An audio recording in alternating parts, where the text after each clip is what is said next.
السلام عليكم ومرحبا بكم. نتمنى ان شاء الله كامل تكونوا بخير وعلى خير وتكونوا ان شاء الله بصحه جيده. مرحبا بالمشتركين الجدد اللي دخلوا معنا.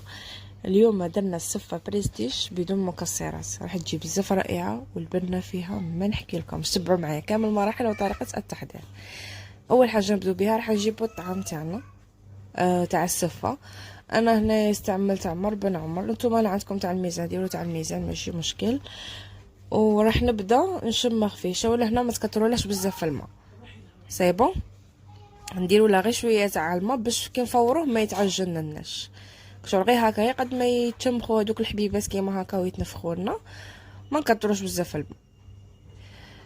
نكملوا كاع هكا هاد العمليه كيما هكا، نرشوا لها الماء هكا غير بشويه ونبدو هكا نروح نفركتو فيه هكا بيدينا.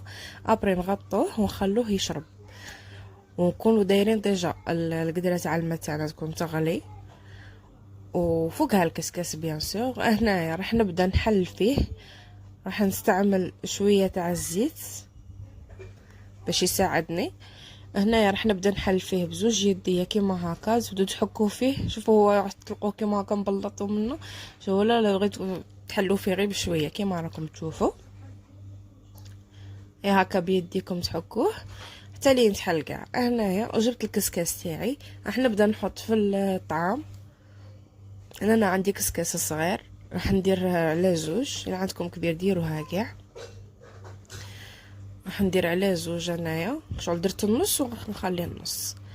راح نحطها يفار.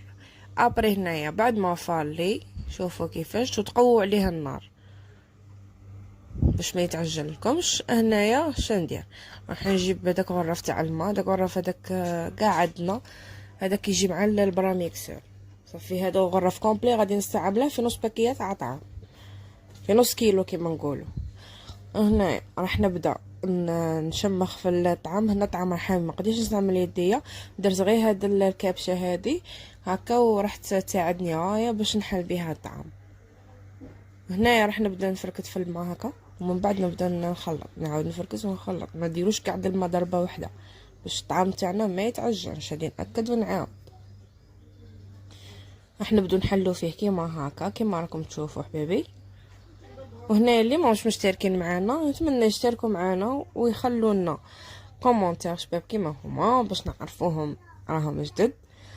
ومرحبا بكم. انا راح ندير شويه تاع الملح، راح نملح الطعام تاعي السفه عفوا.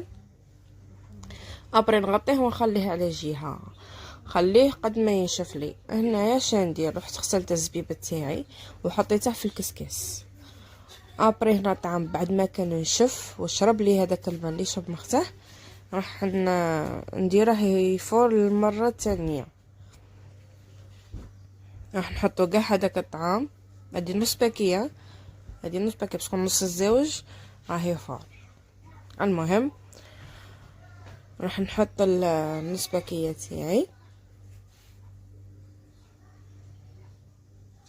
كيما هكا، نحطوها كاع ونحطوها تفور.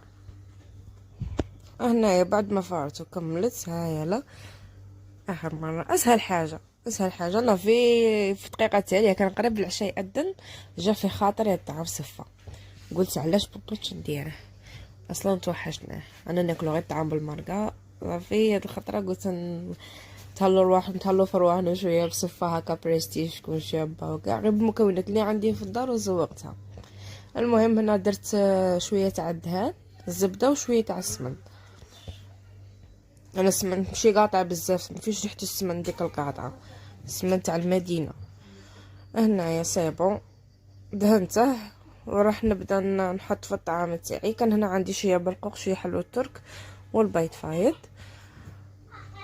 راح نبدا نقبب فيها كيما هكا. نتوما الا عندكم مول تنجموا ديروها في المول، هذه تصلح بزاف للخطبه هكاك شغل نهار تاع الشوفه ولا للفاتحه. الفاتحه هذه شغل احنا عندنا عاده شغل يحطوه يا قبل الطواجين يا من مور الطواجين. هذه هي السفه بريستيج.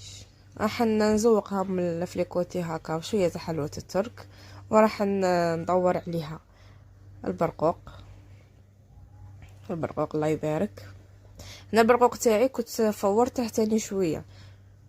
بون باش ينتكلا طري يا زعما ما غاديش ناكلوه خضر. وهنا راح ندير معلقه هكا من الفوق تاع السكر كلاصي. تنجموا تستعملوا السكر العادي ولا ديروا الحسل كيما حبيتوا. وراح نحط البيضه فايده تاعي بيان سور كيما هكا. حسيت فيها شوف وجدت واحد السفه باللبن ما نحكي لكمش. جربوها وما راحش ندموا عليها. وما تنسونيش بالاشتراك واللايك وتخلوا لي تعليق شباب كيما نتوما. هنايا هالشكل تاعها النهائي جات روعه في الطوب. المهم خليتكم على خير، الى الوصفه قادمه ان شاء الله. دمتم في رعايه الله.